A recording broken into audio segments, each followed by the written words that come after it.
So this is, I hate this clock. Let's think that, what is today? Anyway, there it is. It's the 3rd of February already. Wow. Well, it's Bible prophecy lesson number 209. There are actually some people who have been here for all 209. You should get a gold star. So today we're back on Revelation chapter 18 after we had a sabbatical of a couple of lessons on something called, what was it? Rightly dividing, which I thought was kind of interesting. Hopefully you found some interest in it. But we were right in between 17 and 18. And so we're going to have to review 17 a little bit before we proceed ahead because they're all tied together. We're going to review one session that we had here on the solar micronova. So as you can tell, this is not your normal Sunday school class. We're talking about micronovas here. Yes, that's right. Had to do something special for Dean. We got a couple or two or three signs of the times, a few scriptures of the day, and before we get to Revelation chapter 17, maybe we'll get to 17 today. We've got so much stuff in the middle that I don't know if we're going to get there or not. So before we get started, we will open with a word of prayer. Blessed are you, O Lord, our God, King of the universe, our creator and maker, and the one in whom we live and move and have our being. We're grateful that you've given us another day that we can gather here in this place and have fellowship and study these things in your word that are quite fascinating. You truly are the God who knows the end from the beginning, and you have revealed that to your servants, the prophets. And we are the benefactors of that information, and we're just grateful because it gives us faith that we know that you are the God in control of all things. And we're looking forward, Lord, to that day when we can see you coming on the clouds of heaven and we can leave this place of sin and sorrow and enjoy that New Jerusalem for eternity. So we ask you be with each member of this class today, and we pray that William will have a good interview this week and that he can put to rest all the issues with his job and he can move on. And so just bless each one in the name of Jesus. Amen. Okay. Make this thing work. Solar micronova. Why do we care about a solar micronova? Well, the Bible says in several places that during the end of the age, the Earth is going to be the receiver of the sun with a sevenfold intensity, and that the light of the moon will be like the light of the sun. And you say to yourself, how can that possibly be? Well, God, he can do whatever he wants. That was my understanding up until the recent past. And then, lo and behold, we find out that at the end of World War II, there was a mission that went to the South Pole, to Antarctica. And they found information down there that every 12,000 years, for the last 72,000 years, the sun has literally had a nova. And to those of you who don't know what a nova is, well, the sun blows up. But the blowing up of it's a periodic. It doesn't completely destroy the sun. It just seems to blow off its outer atmosphere. Now, what's interesting about that is they found out that the last one was 10,700 years ago. And if this thing blows off every 12,000 years, guess what? We are due.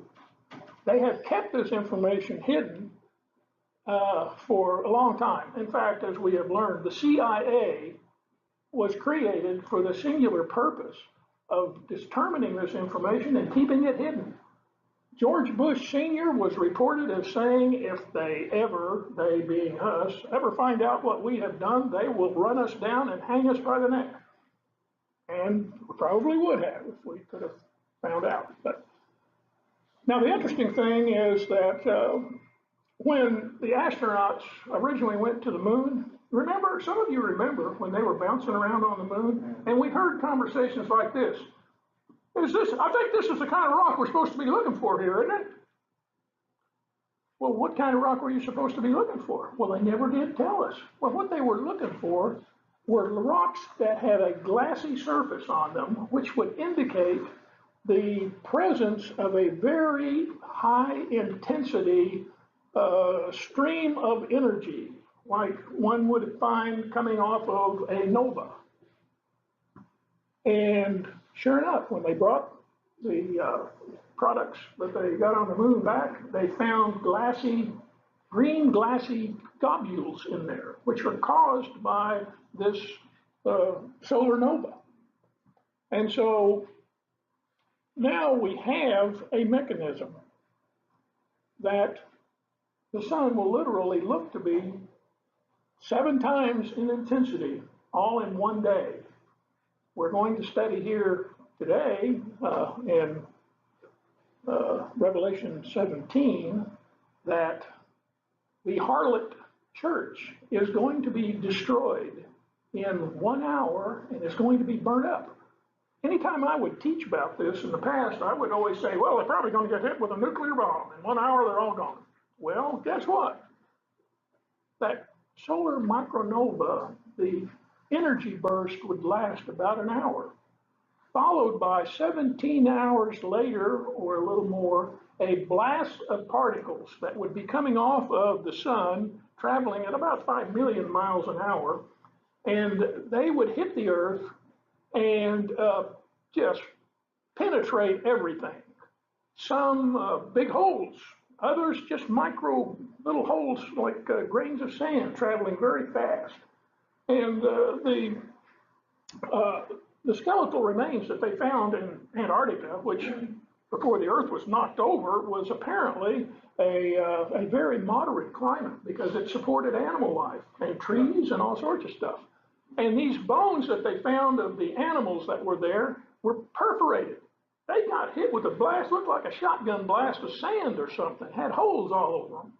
So that tended to support this notion of a micronova.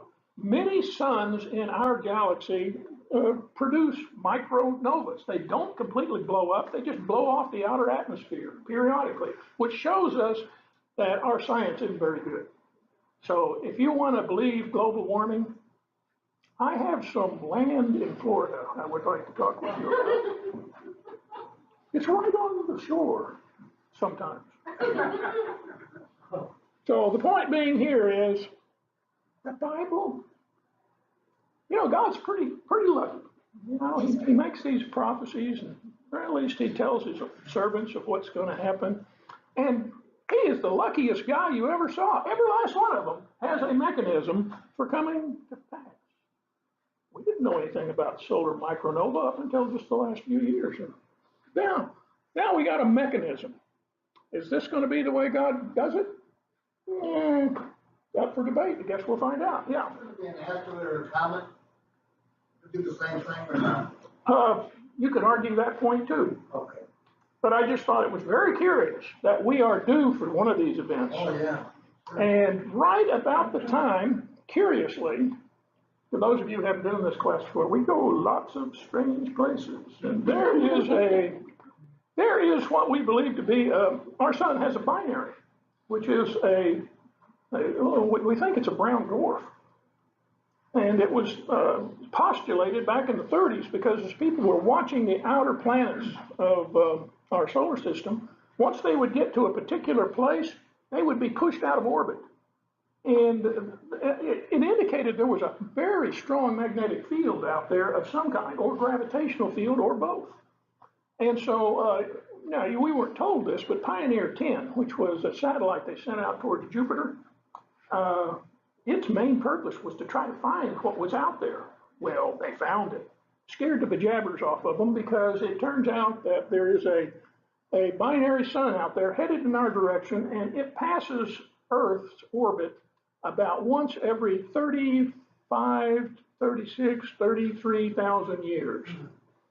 And if you look at ancient history by a guy like Immanuel Velikovsky, whose book I brought up here, Worlds in Collision, he shows that our last encounter with something, he thought it was Venus. Turns out it was Nibiru. And that is this dwarf sun. And when it comes through the solar system, it tears everything up. And the interesting thing about it is the first pictures that we got of it were smuggled out of the South Pole Telescope, which is an infrared telescope placed at the South Pole. And people have always, well, I've asked the question, why in the world did you go put it down on the South Pole? Why don't you put it on the North Pole? A lot easier to get to. Well, it's because Nibiru comes up from the south. And so they put the telescope down there to monitor it. And sure enough, as soon as they took the first picture, somebody snuck a copy of it off and it ended up on the internet. The interesting thing about Nibiru is it's a red planet. And it puts out very little visible light, it puts out almost all of its energy in the infrared spectrum. It looks red. Now, it also has 7 planets that orbit around it. These 7 planets in the first picture we saw, it made the cross. One here, one there, and a bunch here. And in fact, Nibiru means planet of the crossing. And so, in Matthew 24, Jesus was asked by his disciples, what will be the sign of your coming? That's a big candidate for it, because when it comes, it is going to tear this planet up. And not only that, if there's every indication that it's on a collision course with our planet. And when it gets close to us, people are going to look up there and see that thing coming. And that's why Jesus said in Matthew 24, unless that time were shortened, no life would have survived. My interpretation of that is, here this thing is coming at you, it looks like the cross. And it's going to plow into this planet. And unless God intervenes, it will. But it says he is going to intervene. You're not talking about the rapture, though, because they didn't understand the rapture of Matthew 24. Well, we're talking apples and oranges here. Yeah, exactly. You're not talking about, Matthew 24 is not about the rapture. It's about Jesus coming back and setting his feet down on Mount Olivet. Where'd you get her? He found me at work one day. That'd be another whole session. Boy, I sure hope we get into Revelation 18 today. But to clarify, we won't be here. Absolutely not. Exactly. The people who will see that are those who remain. And that's one of the stories about Matthew 24 that's hopefully I've cleared up a few times. And that is that there are three trumpets in Judaism that have names. The first trump, the last trump, and the great trump. And it's the great trump that blows in Matthew 24, and the angels are seen gathering. Jesus is descending, and it's the great trump. And when does the great trump blow? It's not the last trump. The great trump blows during the Nilai, or closing of the gate ceremony on Yom Kippur. And that closes out the age of tribulation. Yeah. You thinking the red planet's gonna fly with the Earth? This is all my speculation, and that's one of the things I need to clarify here. What you get in this class, yep. Yep. But what you get in this class is my opinion. My opinion is that it's going to be Nibiru. Now, my opinion, $4.50, go to Starbucks, you can get a cup of coffee. Almost. Now, my opinion is worth something because, well, if somebody studies a subject for 30 minutes, they might develop an opinion or two. If they study it for 30 days, they might have a different opinion. If you study it for 40 years, you'll probably have a different opinion than somebody that studies a subject matter for 15 minutes. That's what I'm offering to you. I've been studying this for my whole life. And if you haven't noticed, you probably can't tell, but I'm old. I'm really old. Just ask my wife. Signs of the times.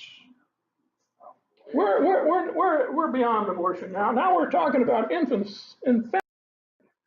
In New York State, the governor, Andrew Cuomo, signed a law that makes legal abortion after the unborn child is viable, as long as the abortionist makes a reasonable and good faith judgment that the abortion will protect the woman's health.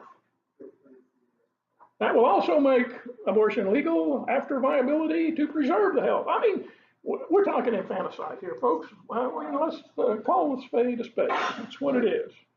And if you're in the middle of birth and you don't decide, oh, I don't want this kid, now just go take care of it. What a world. Matthew 24, and then there shall many be offended. You ever seen anybody, so many offended people in your life as the way we live right now? And they shall betray one another and hate one another, and many false prophets shall rise and deceive many. We got plenty of false prophets. And because iniquity shall abound, the love of many shall wax cold. I'm going to tell you, you're going to have to be really cold to kill an infant. I don't know how in the world you could live with yourself. But Well, then you had one commentator saying, well, when they're two, they're a real pain, so, just get rid of them. And when they're teenagers, you don't want to live through that. So you might as well let hey, let's get rid of teenagers. Take them out and kill them teenagers. That'll teach them. Well, whoever had him didn't have that thought, did they? This is what I've heard on this, okay, so they knew that New York, yes, they passed it, Virginia tried to do it, and then the Republicans there in their state legislature, they can't voted it down. Yeah. But the idea is, what I've heard, is they put this stuff out there that they know is gonna shock everybody, and they know it's gonna fail the first time. They put it out there so that they can bring it back later and the shock wears off, and little by little, people start getting used to it and aren't so offended, and then it passes. And then from that, the next step is, it's going ahead and killing people who are old. It's killing people with Down syndrome, any kind of mental illnesses. And so it's like that first little chip. If we can kill a baby at birth, then you start going down the road, and then you start justifying why you want to get rid of other people. Yep. And that's kind of, this is that first This is where it's going. step Drip, towards drip, that. drip. Yeah. Yep, that's where we are. And I believe that's a sign of the times. I think you will find if you look, and you don't have to look very hard, every God-ordained ordinance is under attack. We can't even agree when a person is a man or a woman anymore. Maybe tomorrow you're a man and you want to be a woman. Who am I to argue? Okay, one more comment on my part on that. That is so Satan. Yeah. That is what he does. He has no creative anything in his entire being. All he is a hack. He takes everything God made and he twists it and he perverts it and he changes it. His hate is just on everything because God created everything. So how he created, man and woman, now let's confuse that. You can't be called a man, you can't be called a woman. All of that is just part of his twisting and perverting everything that God made. There's, Well said. amen. Amen. Well, we know that at the end of the age, we're going to have cosmic disturbances. You can't read any of the Revelation and not come away with that notion. And right now, you can look, there's volcanoes all over the world that are erupting more than we have ever seen before. Well, I don't know where Pat is today, but she sent me a link of, it was a chart of meteorite strikes on the Earth that had been visible and documented, starting back in 2015. The curve is parabolic. We just had one that blew up over Cuba within this last week. A big one. It blew out windows and stuff, and we're seeing these more and more. Like, I don't ever, when I was growing up, if you ever heard about one of those things, it was big news. You were hearing about them all the time. This one that hit Russia was the first time we've had one in documented history that actually hurt somebody. So the world is fast. Catholic priest scandals. Whoops. 286 priests in Texas alone have been called out for abusing children. What kind of a world are we living in here? Well, goes right together with what we're studying in Revelation right now. Revelation 17. We got to review this before we can get to Revelation 18. On the forehead of this woman was written, Mystery Babylon the Great, mother of harlots and abominations of the earth. And we got to go back to this because if you don't get a little context here, you'll get all confused as what we're talking about. As you remember, I hope you remember, Mystery, Babylon the Great, is not correct. The linguistics are wrong. It is Mystery Babylon the Great. There is no comma in the Greek. And why is that important? Because it implies that there is a mystery Babylon the Great, a mystery associated with it. It's not. It's Mystery Babylon. It means hidden or secret Babylon. It's not talking about Babylon, which is in the land of the Chaldeans. It is something else. It is a mystery. It is secret. And she's a harlot. Well, what's a harlot? That's one who perverts God's natural course of things for money. Well, we got a harlot that fits the bill here for this, by the way. And she is a mother of abominations of the earth. Wow, that's a pretty strong title. And then in verse 6 it says, she's drunk with the blood of the saints and with the blood of the martyrs of Jesus. So whoever this entity is, it's an abomination to the Lord, and it has a history of killing Christians. And here's the mind who has wisdom. You got to find this person, this being. It's 7 heads or 7 mountains on which the woman sits. Ah, the woman sits on 7 mountains. Wonder what city sits on 7 mountains. And then we see in verse 18, it's a great city that reigns over the kings of the earth. Sits on 7 hills. 7 hills of Rome. I don't care what anybody says, there is no other city at the time of the writing of this Revelation account by John in which it was known as the city of 7 hills. It is Rome. By the way, you see the little outlines there around the 7 cities? That's what that is. That is one bodacious wall. I gotta get me one of those. I know where I can put it. A person who thinks only about building walls, whoever they may be, is not of building bridges, is not a Christian. You ever see someone commit suicide? Well, He just shot himself in that the goes to the head. point as well. He has no business being political, but he is, and he tries to influence the leaders of different countries, and he does not like Trump, he does not like the United States. And he is, I think, just way out of line. I think he needs to just Lighten shut up, up. Francis. Well, here's the story. Well, This guy who calls himself Francis is Petrus Romanus. And I think it's appropriate, before we go much further, I need to do a session on Petrus Romanus. Everybody know who that guy is? Petrus Romanus. There's a guy named Malachi Morgay who wrote about 300 or 400 years ago a list of all of the popes in order and something about each one of them that would be an identifying factor. The last pope, he said, before the coming of the Lord's name would be in symbol, Petrus Romanus. And it gave a little biography about him, but the long and the short of it is, he would preside over the total destruction of Rome. This is that pope. well, this pope is entirely different than most of the popes in the Catholic Church. I know, I've been there, See this book? yeah. This In pope God's stands name. out. This is by a guy named David A. Yallop. This is about what happened when you have a good pope. The good pope, Pope John Paul I, only was in office for about 30 days. You know why he was only in office 30 days? He said, I'm going to clean up the Vatican Bank. This is run by a bunch of thieves and robbers and drug abusers. And he was writing a document, an edict, to have them, an audit done of the Vatican Bank. It was on his desk, and guess what? He died. Well, he didn't die, they killed him. That's right. So, interesting book to read. This is a very radical pope who wants a one world government. Yes, he is. And he thinks he controls the world by the way.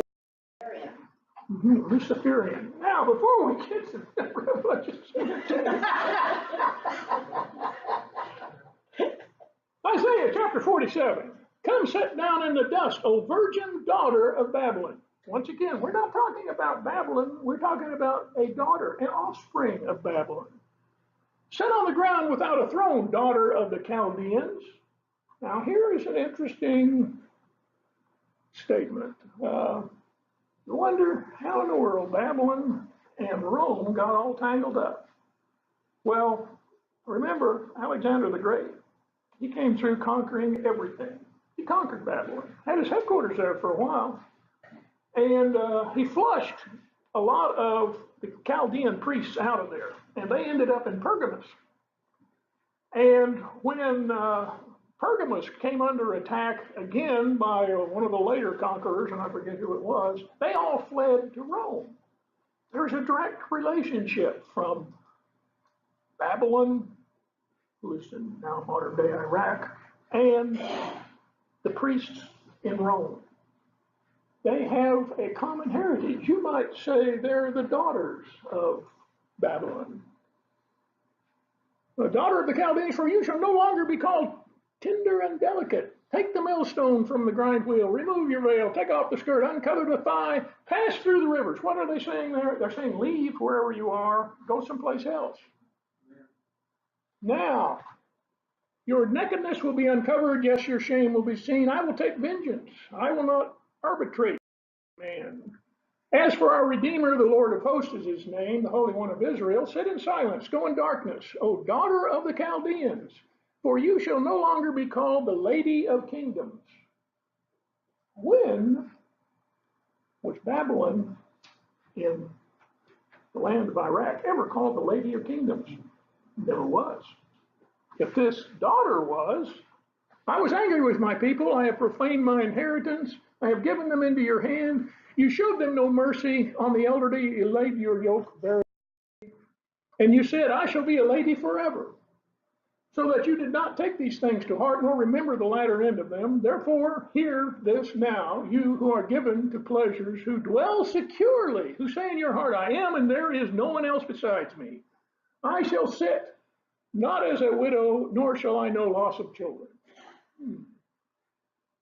Widow, that means she's going to be cut off from her husband. Loss of children, that's going to be those who follow her. But these two things shall come upon you in a moment, in one day, the loss of children, widowhood, they shall come upon you in their fullness because of the multitude of your sorceries, for the great abundance of your enchantments. That word sorceries is repeated over in the Revelation account.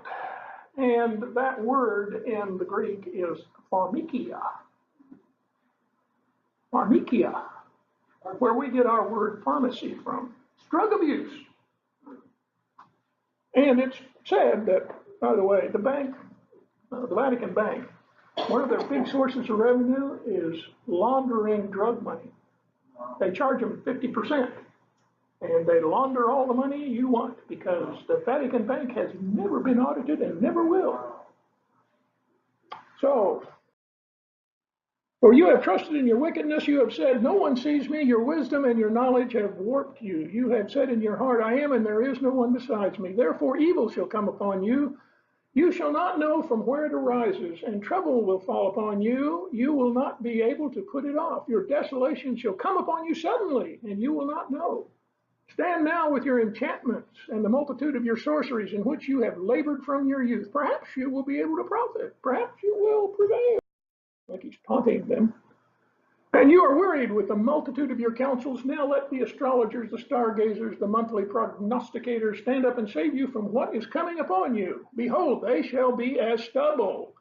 The fire shall burn them, and they shall not deliver themselves from the power of the flame.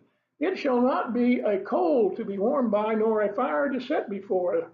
Thus They shall be to you with whom you have labored, your merchants from your youth. They shall wander each one to his own quarter, no one shall save you. This power, this flame that's coming upon them, may be a solar micronova. And well, why does it have to be? Well, it doesn't have to be. But my point is this: God uses His creation. That's right. And, is it a greater miracle for God to call His angels down and just breathe on it and incinerate it? Or is it a greater miracle, too, from the inception of the universe to put things, suns, the condition of the sun itself, the ability of it to blow itself up every 12,000 years and put the earth in just the right place and do all this thing in advance? Is that a greater miracle than just having an angel come down and breathe on it? I think that's probably a greater miracle. It kind of shows God's in control of everything. Pretty good staff. Yeah, got a good staff. I think a miracle is a miracle. A miracle is a miracle. For thus says the Lord God of hosts, the God of Israel, the daughter of Babylon is like a threshing floor. When it is time to thresh her, yet in a little while, and the time of her harvest will come.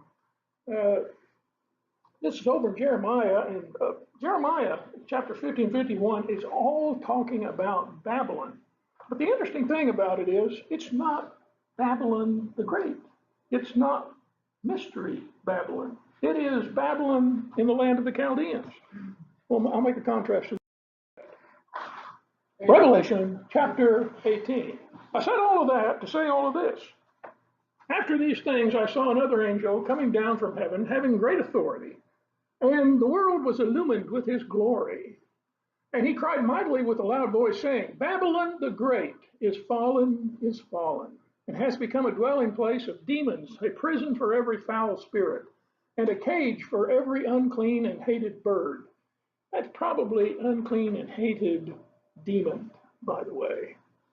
For all the earth have drunk of the wine of the wrath of her fornication. The kings of the earth have committed fornication with her, and the merchants of the earth have become rich through the abundance of her luxury. We are talking about an entity here which controls the earth, controls the world, controls everything, and that the kings of the earth they got in bed with this woman, and they have made money from her. Have you ever seen a president of the United States reprimand the Vatican for anything? Doesn't happen, does it? Gee, I wonder why.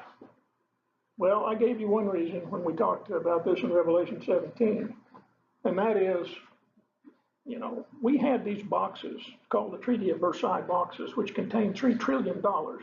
There are a few hundred of them in existence. They were used for, well, we're not really sure what they were used for, but they are in existence and they are legitimate currency in gold. $3 trillion, several hundred of them. Catholic Church owns at least 200 of these boxes. They own this country. The World Court has determined that, yeah, you made these documents, whoever they were, I think their issue date was 1934. But they got them. And not only do they got those, they own stock in every major company in the world. They are the richest entity in the world. Their wealth is without bounds.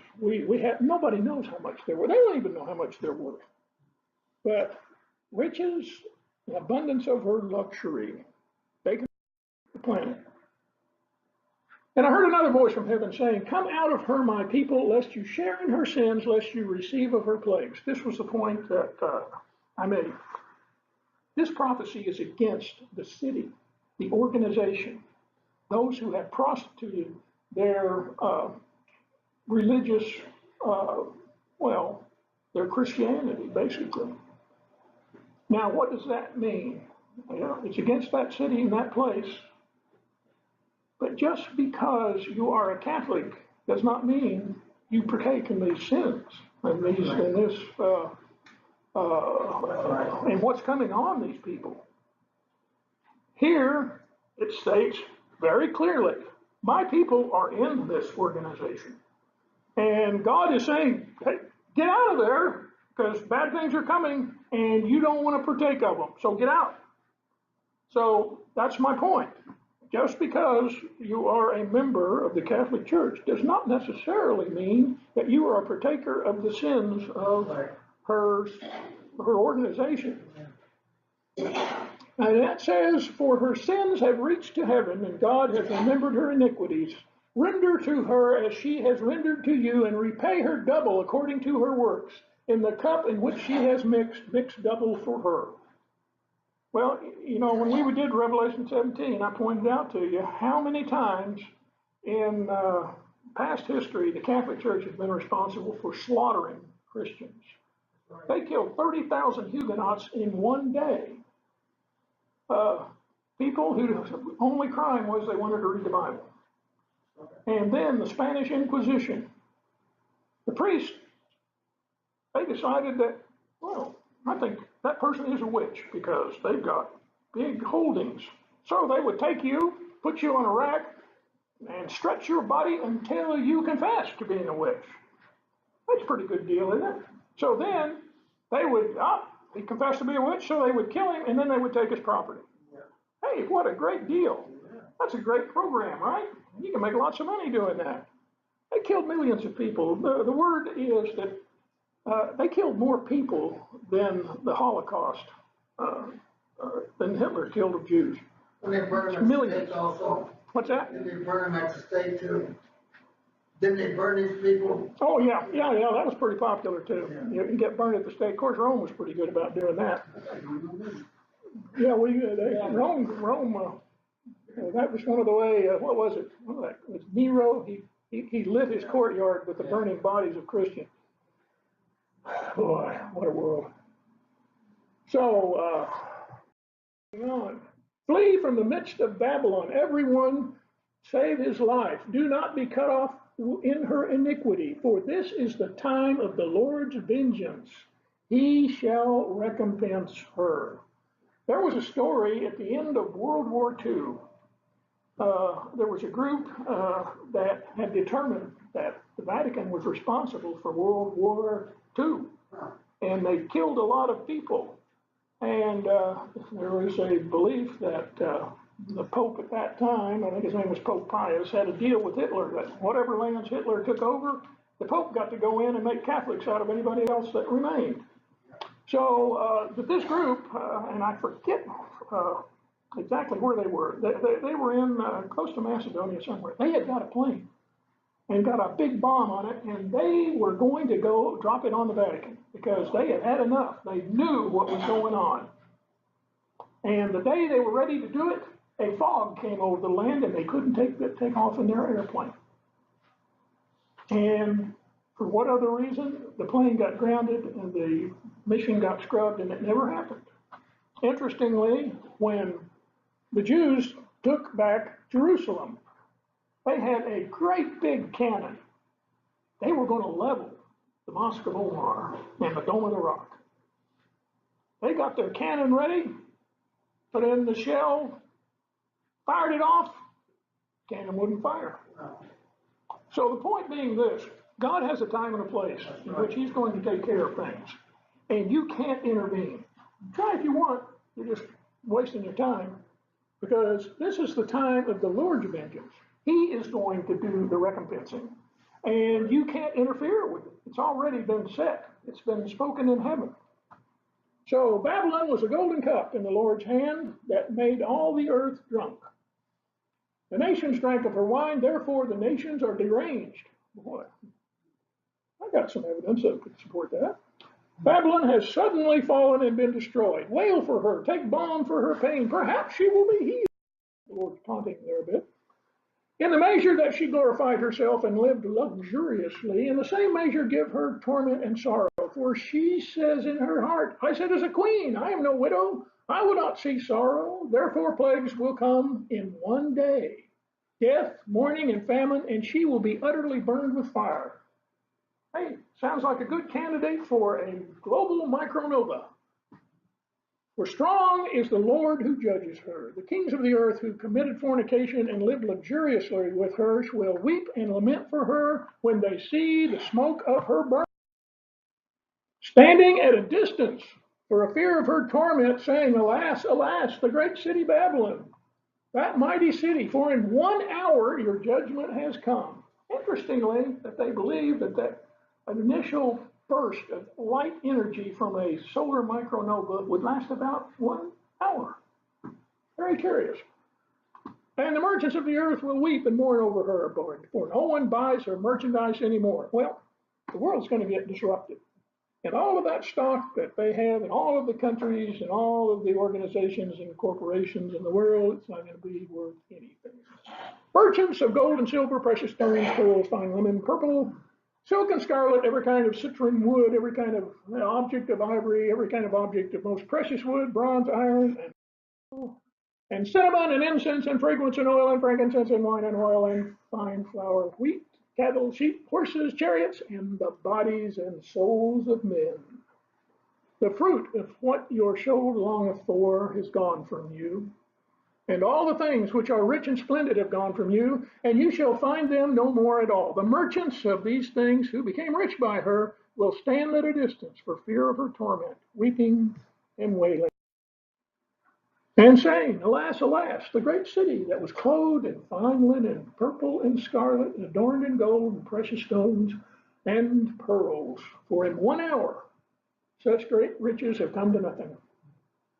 Every shipmaster, all who traveled by ship, sailors, and as many as trade on the sea stood at a distance, and they cried when they saw the smoke of her burning, saying, what is like this great city? Another reason to believe this is not Babylon in the middle of Iraq, because you can't stand in the sea. By the way, that word for the sea is thalipsis, and that is usually reserved for one sea, and that's the Mediterranean. So these ships are standing in the Mediterranean at a distance, and you can see Rome, pretty close to Naples, which is a seaport. And they cried out when they saw the smoke of her burning, saying, what is like this great city? And they threw dust on their heads and cried out, weeping and wailing and saying, alas, alas, that great city in which all who had ships of the sea became rich by her wealth. For in 1 hour she is made desolate. Rejoice over her, O heaven, and you, holy apostles and prophets, for God has avenged you on her. Then a mighty angel took up a stone like a great millstone and threw it into the sea, the Ellipsis, probably the Mediterranean, saying, thus, with the violence, the great city Babylon will be thrown down and shall not be found anymore. Reading in Jeremiah had a similar story to tell about Babylon in the land of the Chaldeans. And here's how he ended his story.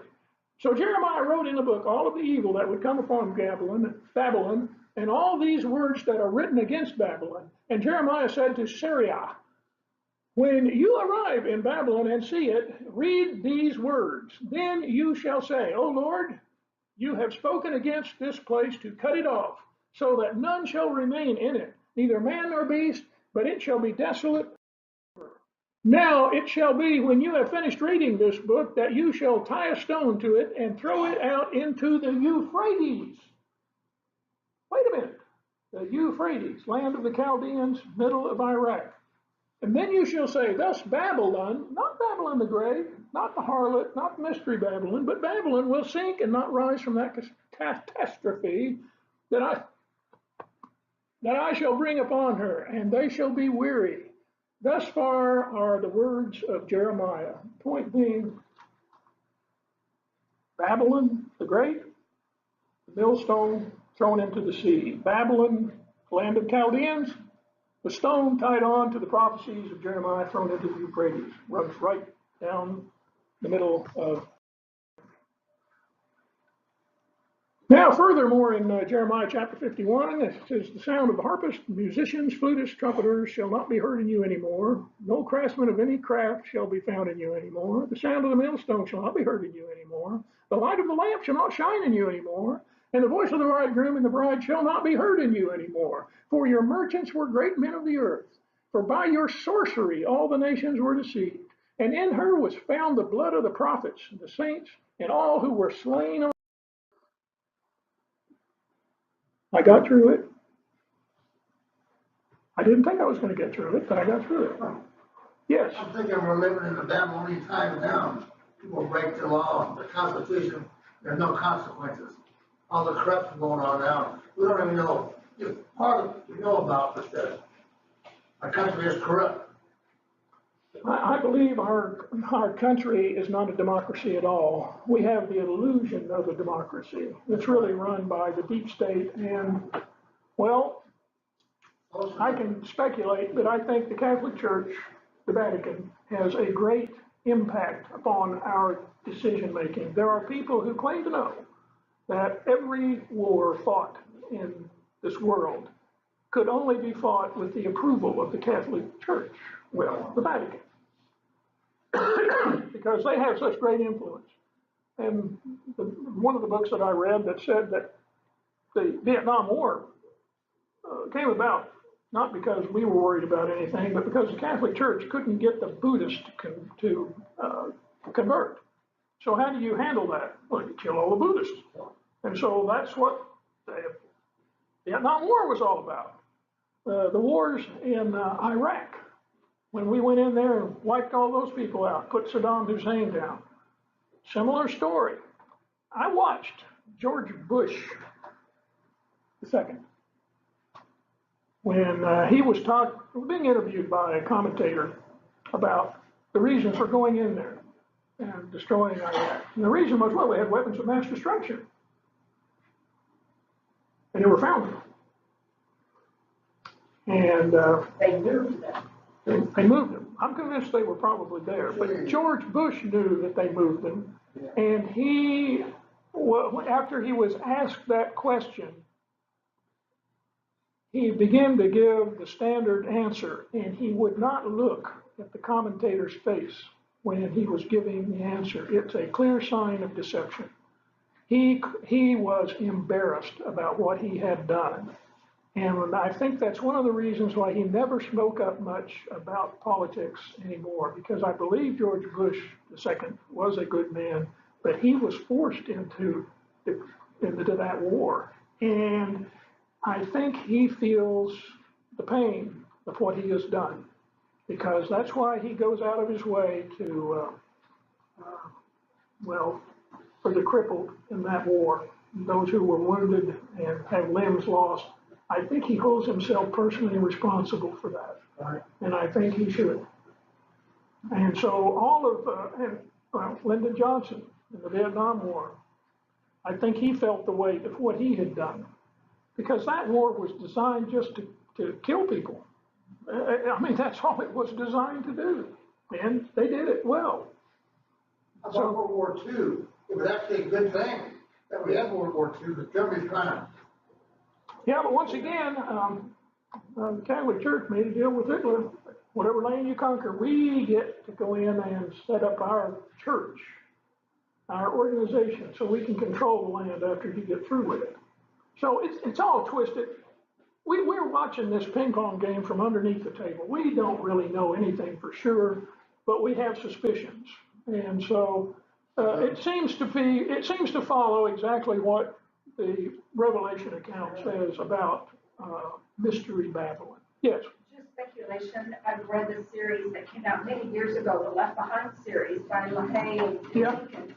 And even though it was false, it was based on their opinion of the times that were coming and how things were going to be at the end. And their opinion, and their writing in this book, Yeah. it's interesting that the last pope was the false prophet who lined up with the Antichrist. Well, that's interesting you should say that, because one of the characterizations in Revelation 17 is that the harlot is riding on the beast. Yeah, that's what that was thinking. And that means the harlot is controlling the beast. And we know who the beast is. The beast is Islam. And the beast is being controlled by the Catholic Church because the Catholic Church has the riches. Islam doesn't. But eventually, Islam will kill her and take over. That's what we get from that. Prayer request list, if you had to add on anything